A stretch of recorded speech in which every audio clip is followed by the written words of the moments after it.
Hi guys, we're going to cook chicken curry. Nakasalang na po yung yung kawali natin guys, with mantika na po yan. So, mainit-init na po. Pwede na po natin isote yung ginger natin. Unahin natin yung ginger guys, no, kasi medyo matigas po.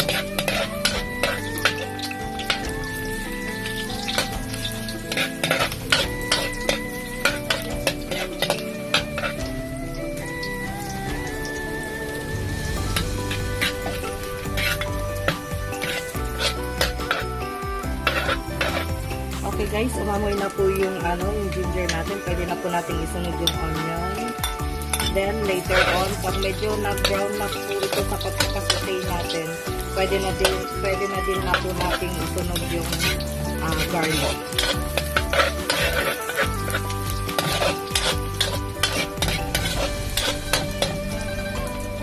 Kayaan lang po muna natin ng kunti yan dyan guys.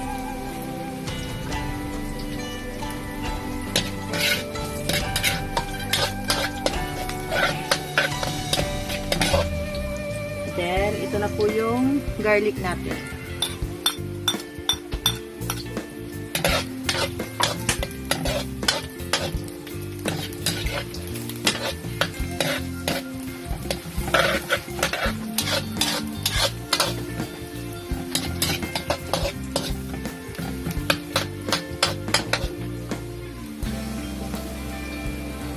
Pag nag-golden brown na po lahat yung garlic, onion, and ginger natin guys, pwede na nating isunod, of course, yung pinaka-main ingredients natin is yung chicken. Bali, 1 kilo ng whole chicken ito guys, na na-slice na. So, okay na siya guys. Ilagay na po natin yung chicken.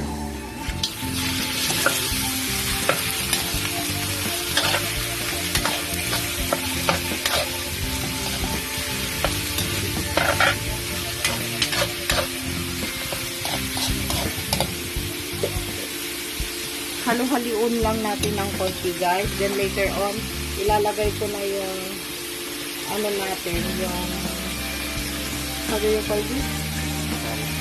curry powder. Hindi ko na makalimutan guys. Paano magiging chicken curry ito kung wala yung curry powder?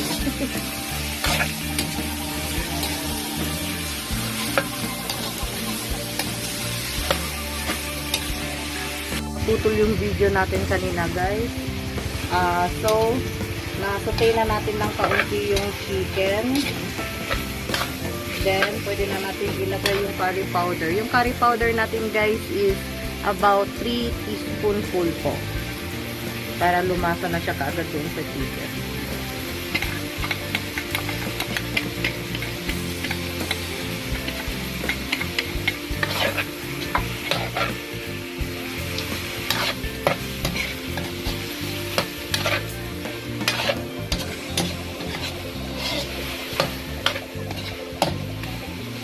Babayaan lang po natin siya dyan ng mga ilang minuto guys.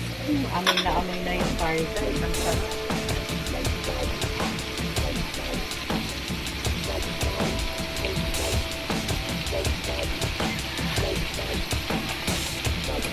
Lagyan ko lang ng kunting guys. Nilagyan ko ng kunting tubig yung curry powder. Kaya naman yung mga naiwan.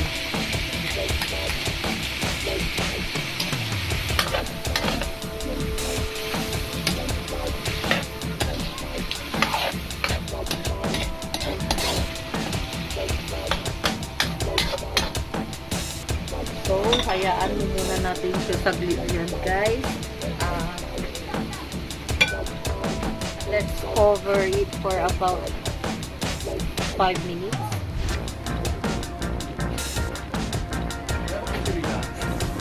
Guys, after 5 minutes, tignan natin yung chicken. Ayan na yung nangyari sa chicken guys. And then,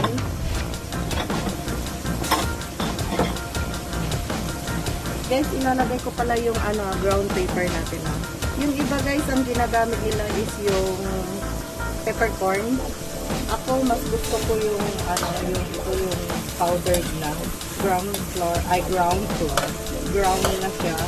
Kasi naalala ko yung ground flour. ground na yung pepper guys. Mas gusto kong ano kasi mas nalalasahan ko siya. Mas kumakagat yung tapang ng paminta. Asipan si guys. Ayan o, nagmantika siya ng sarili niya. Tapos less water lang yung nilagay ko kanina guys ha. Kunting-kunti lang talaga yung water na nilagay ko kanina guys. And then pwede na natin ilagay yung patatas natin guys. Kasama na yung water guys, nahugasan ko naman na yan. Isasabay ko na rin yung carrots. Hahayaan ko lang sila dyan guys hanggang sa lumambot na pare-parehas yung chicken, carrots, and yung patatas guys. And of course, ihahalo ko na rin pala itong 1 cup of coconut milk natin. And then, ito-cover lang natin siya hanggang sa lumambot silang lahat.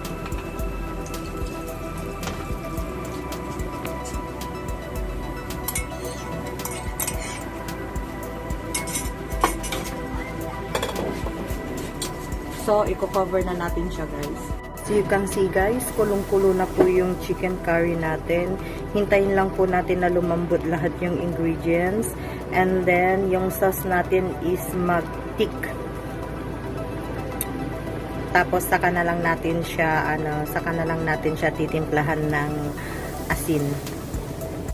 Guys, let's see kung nag-thicken na ba yung sauce ng chicken curry natin, and then kung malambot na ba yung mga natin guys, mga patatas, carrots, and the chicken of course,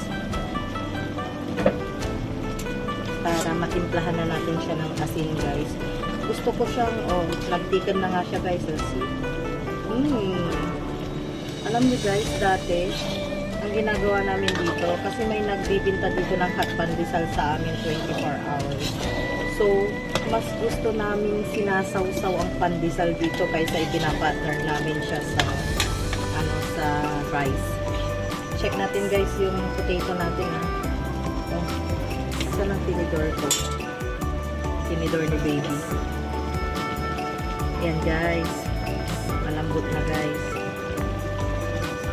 Yung chicken natin guys, check natin. Okay.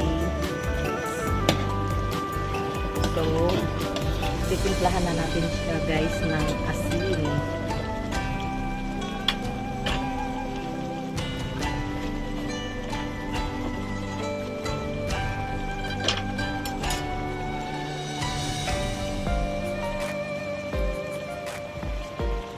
Parang lang yung asin natin guys kuntihan natin kasi syempre yung curry natin medyo maalat-alat na yun guys.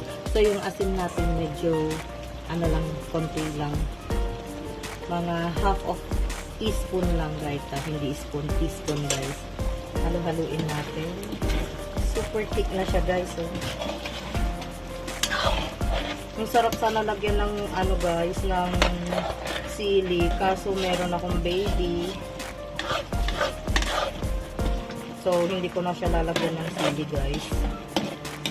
Kayo, guys, kung ang ibang chicken curry kasi, di ba, yung maanghang talaga sa kanila. Sa akin, mas gusto ko lang yung nalalasahan yung curry, tapos yung, yung creaminess ng coconut milk natin.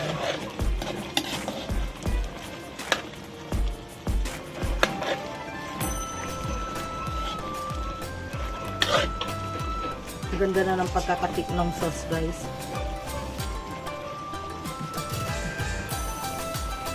May asin pa guys.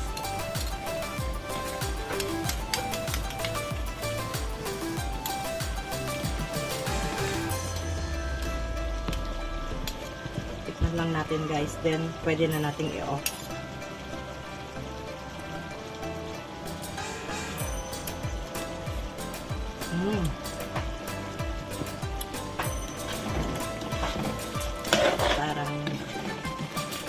Parang matabang guys. Wait lang.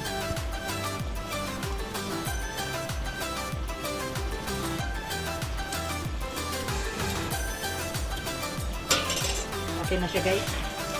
Approve na. So, So, I'm going to turn off the fire now, guys. And then, later on, magsasandok na tayo into a bowl.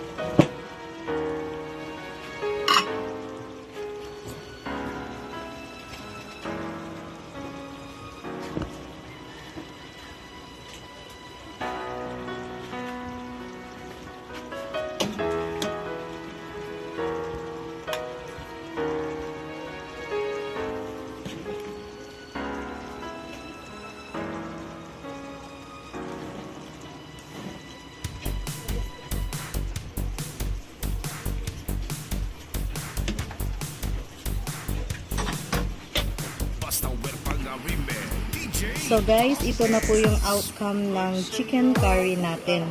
Without sili ito guys ha, kasi meron akong baby. Don't forget to like and subscribe. Thank you. Bye.